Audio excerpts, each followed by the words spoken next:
नमस्कार दोस्तों, once again welcome back to my channel Neerav Hingu. और आज हम बात करेंगे मंत्रों की परिभाषा पर कि मंत्रों की परिभाषा या मैं ये कहूँ मंत्र का विज्ञान। तो आज का एपिसोड थोड़ा लंबा बड़ा हो सकता है, तो ध्यान से सुनिएगा और उस पर आपको मैं विशेष कुछ ऐसे तथ्य बताऊंगा जो आपको बहुत ही उपयोगी रहेंगे। तो आशा रखता हूँ कि ये लंबा एपिसोड आप ध्यान से सुनेंगे और सुनते रहिए। तो चलिए शुरुआत करते हैं मंत्रों का महाविज्ञान। पहले मैं बात करूंगा मंत्रों की परिभाषा क्या है। मंत्र शब्द का अर्थ होता है असीमित।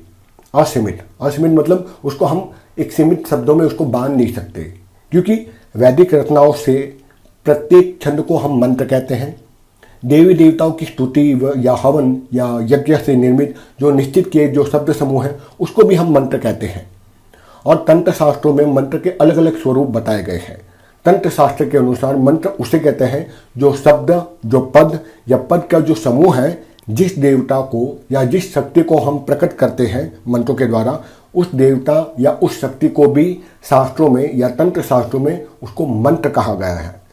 दूसरे शब्दों में यदि मैं कहूँ इसकी परिभाषा तो इस प्रकार है कि निश्चित वर्ण समूह को यानी एक स्पेसिफिक लेटर्स को, एक अक्षर को जब उच्चारित किया जाता है या वर्ण समूह को उच्चारित करते हैं उसको हम मंत्र कहते हैं। जिसे हम उच्चारित करते हैं उन वर्ण समूह को कोई विशेष कार्य के लिए जब अपना विशेष प्रभाव दिखाते हैं विशेष ध्वनि के साथ, उसको भी शास्त्रों में मंत्र कहा गया है। अब अलग अलग विद्वानों ने अलग अलग मंत्रों की परिभाषा बताई गई है। जैसे कि पहली एक परिभाषा ये भी है कि धर्म के लिए, कर्म के लिए और मोक्ष प्राप्ति के लिए जो प्रेरणा देने वाली शक्ति है उसको हम मंत्र कहते हैं। देवता के सूक्ष्म शरीर को या इष्ट देवता की जो कृपा प्राप्ति के लिए जो क्रिया बताई गई है उस क्रिया को भी मंत्र कहते हैं। दिव्य शक्तियों को कृपा प्राप्त करने के लिए जो उपयोगी शब्द समूह है, जो शब्द शक्ति है, उसको भी हम मंत्र कहते हैं। चौथा और बहुत महत्वपूर्ण है, जो विद्वान कहते हैं कि विश्व में जो संपूर्ण व्याप्त शक्ति है वो गोपनीय शक्ति को जब हम जागृत करके अपने अनुकूल अपने लिए विशेष कार्य के लिए उस विद्या को उपयोग करते हैं, उस विद्या को भी हम मंत्र कहते हैं। और कुछ विद्वान ये भी कहते हैं गुप्त शक्ति को अपने अंदर विकसित करने की जो क्रिया है उस क्रिया को, उस विद्या को भी हम मंत्र कहते हैं। तो एक प्रकार से देखा जाए दोस्तों तो मंत्र के अलग अलग प्रकार हैं। और अब मैं बात करूंगा दूसरे अध्याय पे या उसका दूसरे भाग पे, मंत्र का उत्पत्ति काल या मंत्र का उद्भव या उसका स्टार्टिंग पॉइंट। मंत्र का उद्भव काल आज तक बिल्कुल अज्ञात रहा है, क्योंकि इसका प्रचलन कब हुआ और इसका प्रारंभ करने वाला कौन ऋषि थे यह आज तक अज्ञात रहे हैं। हाँ, मैं इतना अवश्य कह सकता हूँ कि मंत्रों की उत्पत्ति वेदों की रचना से शायद बहुत पहले की गई हो, क्योंकि 4 वेद हैं हमारे पास सनातन धर्म में, ऋग्वेद, सामवेद, अथर्ववेद और यजुर्वेद। हाँ, और चौथा है यजुर्वेद। उन चारों वेदों के अंदर में ऋग्वेद सबसे प्राचीन आर्य जाति का या मैं कहूँ विश्व भाषा का सबसे प्राचीनतम ग्रंथ है। और मंत्रों का रूप इस वेद ग्रंथ के अंदर में पूर्ण विकसित अवस्था में नहीं बल्कि अविकसित अवस्था में पूरा नहीं बताया गया, ये ऐसे विद्वान मानते हैं। तो इससे तो ये निश्चित हो जाता है कि मंत्रों की उत्पत्ति या उसका प्रादुर्भाव इससे पहले विकसित हो चुका था, जो कि ये भी एक डिस्कशन का इश्यू बनता है कि वेद तो आदिकालीन बताए गए, आदि और अंत सहित। जब वो आदि और अंत सहित तो मंत्रों की उत्पत्ति उसके पहले कैसे हो सकती है, जो कि मैं उस पर नहीं जाऊंगा। पर ये जरूर है कि इसके पूर्व मंत्रों की उत्पत्ति कब हुई थी इसका कोई प्रमाण आज तक नहीं मिलता। और वेदों के बाद में भी ग्रंथ, संहिता, अरण्यक और उपनिषद भी रहे, और इन ग्रंथों में आप देखोगे मंत्र का विकसित रूप जरूर रहा है। अब बात करें कि मंत्र विद्या जो है वो उसका जो ज्ञान है विश्व के सभी जातियों में आपको मिलेगा, सभी रिलीजन में मिलेगा और रहना भी चाहिए। पर यह कब स्टार्ट हुआ था, इसका विकसित अवस्था कहते हैं पौराणिक काल में हुआ था, और कलयुग के प्रारंभ में यह विद्या अपनी एकदम ही चरम सीमा पर थी। उतना अब नहीं है फिलहाल, परंतु उसका अस्तित्व और उसकी जो शक्ति है वह आज भी विद्यमान है। और प्रत्येक मंत्र उतना ही पावरफुल है जो पौराणिक काल में था। बस अंतर मात्र इतना रह गया है आज कि पौराणिक काल में मंत्र विद्या के ज्ञाता बहुत सारे थे, आज उंगलियों पर गिने चुने ही कुछ विशेष व्यक्ति रहे हैं जिनको मंत्रों का असली ज्ञात है या जिन्होंने अपना जीवन मंत्रमय जिया साधना करते हुए। मैं सौभाग्य से ले रहा ऐसे 1-2 व्यक्ति को मिला जिन्होंने अपना जीवन मंत्र साधना में व्यतीत किया। चलिए अब बात करते हैं एक और अध्याय पर, मंत्रों की ध्वनि अक्षर उसके ऊपर। मंत्रों में जो अक्षर रहते हैं, जो स्वर रहते हैं, जो व्यंजन जिसको कहते हैं, जो नाद और बिंदु का जो प्रयोग किया जाता है, जो अनुस्वार प्रयोग किया जाता है, वे सब देवताओं के भिन्न भिन्न रूपों को और भिन्न भिन्न गुणों को प्रकट करते हैं। जैसे कि मान लीजिए मनुष्य एक सजीव प्राणी है, उसकी एक आकृति विशेष है, 2 कान 2 आँख हम सब मनुष्य की है, फिर भी हम सब मनुष्य को एक विशेष व्यक्ति को बुलाने के लिए सांकेतिक रूप से शब्दों का उपयोग करना पड़ता है, जिसको हम नाम कहते हैं। फॉर एग्जाम्पल मैं इसको और सरल शब्दों में बताता हूँ ताकि आपको कॉम्प्लिकेटेड ना लगे कि एक जगह पर 10 लोग बैठे हुए हैं या काम कर रहे हैं। हम उन 10 व्यक्तियों को अलग अलग नाम दे सकते हैं, राम, श्याम, सुरेश, रमेश। अब उसमें से मुझे राम को ही बुलाना है तो मैं राम शब्द का ही उपयोग करूँगा, तो उन समूह में से, उन 10 लोगों में से राम ही सामने आएगा। मोहन या श्याम या सुरेश जो दूसरे लोग हैं वो आगे नहीं आएंगे, क्योंकि उन सब के नाम और भिन्न रूप अलग अलग हैं, पर नाम भी अलग अलग है। उसी प्रकार अनेक देवी देवता हैं शास्त्रों में, उन सब के अलग अलग नाम और रूप और गुण हैं। अतः उन सब की पूजा अर्चना, उनकी आराधना करने के लिए विशेष देवता का विशेष नाम और सांकेतिक रूप में स्तुति का विधान बताया गया है। और इसीलिए इन मंत्राक्षरों में नाद बिंदु को देवी शक्ति को प्रकट करने के लिए प्रयोग करते हैं। अब हम बात करेंगे उच्चारण की। जिन मंत्रों को हम उच्चारित करते हैं तो उच्चारण से एक विशेष ध्वनि उत्पन्न होती है और उस ध्वनि का मंत्र के साथ विशेष प्रभाव जरूर गिरता है। और ध्वनि के अंदर एक बहुत ही विचित्र शक्तिशाली विस्फोट होता है, जो बड़ी शक्तिशाली है वो विस्फोट, जिसको प्रलय में भी इस्तेमाल किया जा सकता है और सृजन कार्य में भी इस्तेमाल किया जा सकता है। जैसे ध्वनि के जो विशेषज्ञ प्रमाणित करके देखा है, ध्वनि से विश्व ब्रह्मांड में हम कुछ भी कर सकते हैं। ध्वनि यानी कि वाइब्रेशन का जो साउंड वाइब्रेशन है, उसका प्रभाव हम सभी जीवित प्राणी पर देखते हैं, चाहे वो मनुष्य हो, पशु पक्षी हो, चाहे वो वनस्पति क्यों ना हो, क्योंकि वनस्पति में भी मनुष्य और पशु पक्षी की तरह सुख और दुख अनुभव होते हैं।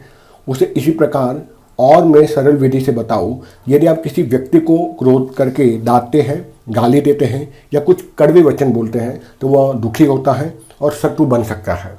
यदि उसी व्यक्ति को आप प्रेम से व्यवहार करते हैं तो उसको अच्छा लगेगा, वो प्रसन्नचित्त रहेगा। ये भी हो सकता है कि वो आपको काम करने के लिए तैयार हो जाए। पर आखिर यह सबका प्रभाव हुआ कैसे, या फिर मैं बोलूँ इस ध्वनि का, इस वाइब्रेशन का चमत्कार क्या है? ध्वनि का ही तो चमत्कार है दोस्तों, क्योंकि मान लीजिए मधुर जो संगीत बनता है उससे व्यक्ति एकदम मस्त हो जाता है, पूरे तरह से स्ट्रेस से रहित हो जाता है, क्योंकि ध्वनि में एक विशेष प्रकार लय के साथ जब बोला जाता है तो उसका प्रभाव जरूर गिरता है। वो हम म्यूजिक में देख सकते हैं। जैसे शिकारी को शिकार करना हो तो विशेष ध्वनि से भी उसको अपनी तरफ खींच सकता है। मान लीजिए बीन बजाते हैं विशेष ध्वनि के साथ, तो उस बांसुरी की ध्वनि से ही सर्प अपने आप बजाने वाले की तरफ आ जाता है। इससे ये स्पष्ट होता है कि ध्वनि का अपना एक विशेष महत्व जरूर है। और वनस्पति के जो प्रोफेसर हैं श्रेष्ठतम, वो है हमारे भारत के ही TCN सिंह साहब ने कहा है कि संगीत के प्रभाव से आप असमय में फूल और फल लगाकर उसको अपना प्रभाव दिखा सकते हैं कि वनस्पति पर भी ध्वनि का चमत्कारिक रूप पड़ता है। यहाँ तक यूनाइटेड स्टेट ऑफ अमेरिका के एक साइंटिस्ट हैं डॉक्टर राफ हिट, उन्होंने संगीत ध्वनि के द्वारा यह सिद्ध कर दिया था कि संगीत ध्वनि के प्रभाव से ये असाध्य रोगों का निवारण किया जा सकता है, जैसे कि पोलियो हो गया, पैरालिसिस हो गया, स्नायु रोग यानी कि जिसको सेंट्रल नर्वस सिस्टम के रोग हैं, गूंगापन हो गया, ये भी इसका सरल चिकित्सा हम कर सकते हैं। अतः हम दावे के साथ कह सकते हैं ध्वनि में चमत्कार होता ही है। और विधिवत मंत्रों का निरंतर उच्चारण करने से उस उच्चारण के स्वरूप ध्वनि का प्रभाव, जो मंत्र उस देवता से कनेक्टेड रहता है, उसकी शक्ति को जागृत हुआ करके वो साधक के अंदर एब्जॉर्ब कर लेता है, जिसको हम कहते हैं आत्मसात कर लेता है। और मंत्र साधक स्वयं देवता तुल्य बना देता है, जिससे वो जन कल्याण का तो समूह करता है, स्वयं का भी कल्याण करता है। अतः मंत्र, साधक और देवता तीनों एक दूसरे से संबंध स्थापित कर लेते हैं ध्वनि के माध्यम से। और जब वह स्थापित करके जागृत कर देता है मंत्र की ध्वनि को, तो उससे साधक यानी जो साधना करता है या जो विशेष ध्वनि का उच्चारण करता है मंत्र में, वो जो चाहता है वो उसे प्राप्त कर ही सकता है। और अब मैं बात करूंगा मंत्रों में बीज, अक्षर और नाद की उपयोगिता। जिस प्रकार किसी व्यक्ति विशेष या वस्तु को या स्थान के लिए विशेष संज्ञा दी गई है, ठीक उसी प्रकार मंत्रों में भी अलग अलग देवताओं के अलग अलग संकेत बताए गए हैं। उसको हम बीज कहते हैं। आपने सुना होगा बीज मंत्र कहीं पर। उदाहरण के लिए रीम, श्रीम, क्रीम, ऐंग, ये 4 बीज हो गए। ये इसको 4 देवता के बीजाक्षर माने गए। जैसे रीम है, उसको शास्त्रों में माया बीज कहा गया है, लक्ष्मी का भी बीज बताया गया है। जो श्रीम है, श्री के ऊपर बिंदी, उसको महालक्ष्मी का भी बीज बताया गया है। क्रीम है, इसको काली माता का बीज बताया गया है। और जो ऐंग है, उसको माँ सरस्वती का बीज बताया गया है। आपने देखा होगा कि मंत्रों के अंत में हुम, फट, स्वाहा, ठीक है, ऐसे बहुत सारे अलग अलग विचित्र वर्ण लगे हुए हैं। ये बीज मंत्र के आदि या अंत में जो लगे हैं वो उसका सांकेतिक प्रयोग करके मंत्र के लिए और उस देवता के पूजन के लिए विशेष रूप से उसकी रचना की गई है। क्यों? ताकि उसका विशेष प्रभाव दिखे। मंत्र में देवता के नाम के भी संकेत आपको दिखते हैं। जैसे राम, रामाय नमः, तो राम क्या होगा? वो राम मंत्र का बीज हो गया। राम के लिए राम हो गया। गणेश के लिए ग के ऊपर डॉट, गंग बोलते हैं। हनुमान के लिए ह के ऊपर बिंदी, हंग, हनुमते नमः। जो ह, उसका हंग जो है वो हनुमान का बीज मंत्र है। उस बीज मंत्र से ही हनुमान के सारे मंत्र की उत्पत्ति हुई है। उसी प्रकार दुर्गा के लिए डोंग, दुर्गाय नमः, जो मंत्र एक है उसमें जो डोंग है वो दुर्गा का बीज बताया गया है। इसी प्रकार अन्य देवताओं का भी है। ओम, ये जो मंत्र है वो बीज परमपिता परमेश्वर परब्रह्म का प्रतीक माना गया है। और इसी ओम शब्द से सृष्टि की उत्पत्ति हुई है, स्थिति हुई है और संहार भी होगा। और इन तीनों कार्यों का बोध भी ओम से ही कहा जाता है। इसीलिए प्राय मंत्रों के प्रारंभ में आपको ओम प्रत्येक मंत्र में दिखाई देगा। और बीजाक्षरों में जो अनुस्वार हैं और जो अनुनासिक हैं, ठीक है, ऊपर एक अर्धचंद्र का और ऊपर जो डॉट रहता है उसको हम कहते हैं अनुनासिक। उसको संकेत लगा गया है, उसको हम नाद कहते हैं मंत्र शास्त्र में। और नाद के द्वारा ईश्वर को प्रकट करने की शक्ति बताई गई है। अब मैं बात करूंगा मंत्रों के भेद बहुत हैं, क्योंकि बहुत सारे अलग अलग मंत्र हैं पर 3 मुख्य भेद हैं। और लिंग भेद के अनुसार उसके 3 प्रकार बताए गए हैं।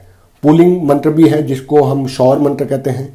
स्त्रीलिंग मंत्र है जिसको हम सौम्य मंत्र भी कहते हैं। और तीसरा जो भेद है उसको कहते हैं नपुंसक मंत्र भी बताया गया है। उसके मैं चर्चा में नहीं जाऊंगा। अब मैं बात करूंगा कि मंत्रों का प्रभाव इन कैसा रहता है। मंत्रों की उग्रता, उसका प्रभाव और उसके भाव के आधार पर उसका भेद बताया गया है। जैसे कि जिन मंत्रों के अंत में हुम और फट लगते हैं उसको पुल्लिंग मंत्र भी कहते हैं और वो बड़ा ही उग्र प्रभाव दिखाता है। जिन मंत्रों के अंत में आपको स्वाहा दिखाई देता है उसको स्त्रीलिंग मंत्र कहते हैं, सौम्य मंत्र, पर वो भी उतना ही प्रभावशाली है। और जिन मंत्रों के अंत में आपको नमन दिखता है उसको शास्त्रों में नपुंसक लिंग मंत्र भी कहते हैं। मंत्र ईश्वर के स्वरूप की तरह निराकार और असीमित बताया गया है। कारण है कि जिस एक ईश्वर की असंख्य भक्त एक साथ पूजा अर्चना करते हैं, दर्शन पाते हैं तथा उसका जो अच्छा फल उसको जो प्राप्त होता है, ठीक उसी प्रकार एक ही मंत्र को एक ही समय में असंख्य व्यक्ति यदि उसका उपयोग करते हैं तो असंख्य साधकों द्वारा सिद्धि प्राप्त करें मनोवांछित फल हर व्यक्ति को प्राप्त किया जा सकता है। मंत्रों में अणु की ऊर्जा रहती है जो बहुत ही विस्फोटक और प्रभावशाली शक्ति होने के कारण अतुलनीय बल और साहस और असाधारण और वेगवान बना देता है साधक को। और यही मंत्र साधक को और ईश्वर को मिलाने का मध्यस्था यानी बीच का ब्रिज भी बन जाता है। जिस प्रकार नदी के 2 किनारों को लोगों को मिलाने के लिए सेतु यानी कि ब्रिज बनाया जाता है, मंत्र का भी वही काम है। वो साधक को और ईश्वर के बीच में एक सेतु का रूप धारण कर लेता है। अब अंत में मैं केवल एक बात बताऊंगा, वो है मंत्र और स्तोत्र में अंतर। क्योंकि कई लोगों को लगता है दोनों एक ही है, दोनों अलग है, दोनों में थोड़ा सा तो अंतर तो है। पर मंत्र और स्तोत्र में मूलभूत अंतर केवल इतना है कि मंत्र के शब्द के रूप न कभी परिवर्तित किए जा सकते हैं, न किए जा सकते हैं, न किए जाने चाहिए। जबकि स्तोत्र में या स्तुति या प्रार्थना में आप भावों को मिश्रित करते हुए, उसको ऐड करते हुए अनेक पर्यायवाची शब्द उनको आपको ऐड करते हुए उसकी सहायता से भाव को व्यक्त किया जा सकता है, विशेष लय के साथ आप गा सकते हैं, पर मंत्रों में वैसा नहीं है। एक देवता के अनेक अनेक स्तोत्र होते हैं और उसमें परिवर्तन किए जाते हैं और किए गए भी हैं, परंतु मंत्र तो एक ही है और उसमें परिवर्तन होना बिल्कुल असंभवित है। यही कारण है, पर दोनों ही उतने ही प्रभावशाली है। ये भी मैं आपको बता दूं कि मंत्र भी उतना ही प्रभावशाली है, स्तोत्र भी उतना प्रभावशाली है। अब एक और बात जब मैं मंत्र की कहता हूं कि मंत्र में अगर हम जप करते तो क्या जोर से बोलना चाहिए या स्तोत्र मनि मन बोलना चाहिए, या मंत्र मनि मन बोलना चाहिए या स्तोत्र मनि मन बोलना चाहिए? तो विद्वान कहते हैं कि मंत्र जब आपका, उसके 3 प्रकार हैं, वांचिक, उपांशुक और मानसिक। वांचिक बोलते हैं जो शब्द थोड़े थोड़े निकलते हैं और लेकिन ध्वनि केवल साधक को सुनाई दे। उपांशिक मतलब थोड़े जोर से, यहाँ मैंने शायद गलती कर दी। वांचिक शब्द होता है कि जो जोर से बोले जाते हैं और पास वाले को जो सुनाई देता है उसको हम वांचिक कहते हैं। उपांशु उसको कहते हैं जब जिसमें साधक खुद बोलता है इतने धीमे से कि केवल उसको ही वो मंत्र की ध्वनि सुनाई देती है, जब भी वो मंत्र का जपन करता है। और मानसिक जो मनि मन किया जाता है उसको मानसिक जप कहते हैं। तो ये 3 प्रकार हुए। तो अधिकतर साधक कहते हैं आप जितना मन ही मन मंत्र को स्मरण करते हैं, मनि मन जप करते हैं, उतना ही उसकी शक्ति बढ़ती है। और जहाँ स्तोत्र की बात आती है, स्तोत्रों का आपको मन में नहीं बल्कि आपको उच्चारित करके उस स्तोत्र का पठन करना चाहिए। तो ये रहा, मैंने संक्षिप्त में जितना हो सका सरल शब्दों में अपने सामर्थ्य के अनुसार आपको मंत्र और उसकी शक्तियों के बारे में एक परिचय देने का हल्का सा प्रयास किया है। आशा रखता हूँ मेरे इस प्रयास को ईश्वर सफल बनाएगा। और यदि आपको इस एपिसोड में कुछ ज्ञान का तथ्य दिखे तो अपने दोस्तों में, रिश्तेदारों में ज़रूर फॉरवर्ड करें। इसी शुभकामना के साथ मैं आपसे विदा लेता हूँ। मिलता हूँ एक अगले एपिसोड में नए तथ्यों, नए विषय के साथ में। मुझे सुनने के लिए धन्यवाद और आप सब में बैठे उस मंत्र स्वरूप ईश्वर को मेरा बारंबार धन्यवाद है।